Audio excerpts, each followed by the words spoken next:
আজকে 25 জুন 2024 তারিখে 2024 সালের এইচএসসি পরীক্ষার্থীদের এইচএসসি পরীক্ষা সম্বলিত যেই দাবি দাওয়াগুলো রয়েছে সেই দাবি দাওয়া বিষয়ে প্রধানমন্ত্রীর কার্যালয়ে একটি স্মারকলিপি প্রদান করা হবে।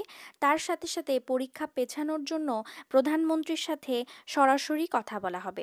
তার জন্য একটা টিম আজকে প্রধানমন্ত্রীর কার্যালয়ে যাবে, তার সাথে সাথে শিক্ষামন্ত্রীর সাথে সরাসরি সশরীরে কথা বলবে, যাতে তোমরা যেটা চাচ্ছ 2024 সালের এইচএসসি পরীক্ষার্থীদের যে দাবি দাওয়াগুলো রয়েছে সেই দাবি দাওয়াগুলো কিন্তু পূরণ করার ব্যাপারে কথা বলবে একটা টিম। প্রিয় পরীক্ষার্থীরা, এতদিন ধরে তোমরা চেয়েছো যাতে তোমাদের পরীক্ষা 30 জুনের পরিবর্তে 1 মাস বা 2 মাস পিছিয়ে যাক। তার মধ্যে এসে পড়েছে বন্যা পরিস্থিতি। তো তোমাদের মধ্যে যে দাবি দাওয়াগুলো ছিল, বিশেষ করে নেত্রকোনা, ময়মনসিংহ এই জায়গাগুলোতে যেখানে বন্যা হয়ে